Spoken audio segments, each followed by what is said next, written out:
Good morning সবাইকে। Siliguri junction মানেই মনটা পাহাড় পাহাড় করে ওঠে। ঠিক ধরেছো, আমরাও বেরিয়ে পড়েছি পাহাড়ের উদ্দেশ্যে। তবে আমাদের গন্তব্যটা একটু আলাদা। এখন যেহেতু পাহাড় বলতে অনেক অপশান আসে, তো খুব খিদে পেয়ে গেল। ব্রেকফাস্টটা ম্যাগি আর মোমো দিয়ে সেরে ফেললাম। আরে পাহাড় বলে কথা, ম্যাগি বোর মতো বানতাই হে। এরপর আমরা এগিয়ে যাচ্ছি পাহাড়ি রাস্তায় অসাধারণ এই প্রকৃতি দেখতে দেখতে, গাড়িতে গান শুনতে শুনতে মনটা একদম ফ্রেশ হয়ে গেল। আমরা কিন্তু বাঙালির চেনা পাহাড় নয়, আমরা যাচ্ছি অফবিট একটা জায়গায়। কোথায় যাচ্ছি সে তো অবশ্যই বলবো।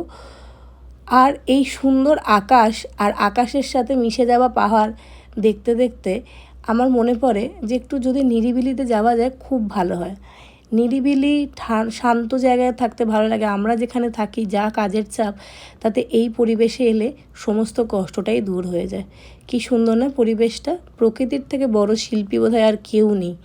আমরাও এগিয়ে গেলাম। এটা হনুমান চক, বিশাল বড় হনুমানজির একটা মন্দির আছে। আর মন্দির ঠিক না, স্ট্যাচু। পাইন গাছের নিচে একটু চা খেয়ে নিলাম। এরপর আমরা প্রায় আমাদের গন্তব্যের দিকে পৌঁছে গেছি। আমরা যাচ্ছি হচ্ছে শিটং, একটা অফবিট জায়গা। হোমস্টেতে পৌঁছে লাঞ্চটা করেই ফেললাম। ভেবেছিলাম ঠান্ডা পড়বে না, কিন্তু দারুণ ঠান্ডা, মানে এতটা ঠান্ডা পাবো ভাবিনি। এই ঠান্ডার মধ্যে বনফায়ার আর জমজমাটি আড্ডার সাথে একটু গান, একটু নাচ বেশ ভালোই জমেছিল। খিদেও পেয়ে গেছে, যদিও সন্ধ্যেবেলা পকোড়া খেয়েছিলাম। তারপরে ডিনারটা আমরা এই বনফায়ার করতে করতেই সেরে ফেললাম। আমার লাইফে কিন্তু এটা ফার্স্ট টাইম। আমি কোনো দিন বনফায়ারও করিনি আর পাহাড়েও যাইনি। আমার প্রথম অভিজ্ঞতাটা কিন্তু দারুণ হলো।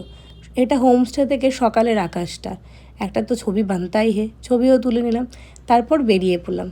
আমরা দুজন ছোটোবেলা থেকে খুব ভালো বন্ধু, তাই আমাদের কেমিস্ট্রিটাই আলাদা। এরপর আমরা আমাদের বাঙালির চেনা দার্জিলিংয়ে গিয়ে একটু শপিং করে নিলাম। সন্ধেবেলা খেতে তো হবে, ডিনারটাও সারলাম। সকাল হতেই ইংলিশ ব্রেকফাস্ট। দার্জিলিং আর ইংলিশ ব্রেকফাস্ট হবে না সে তো হতে পারে না।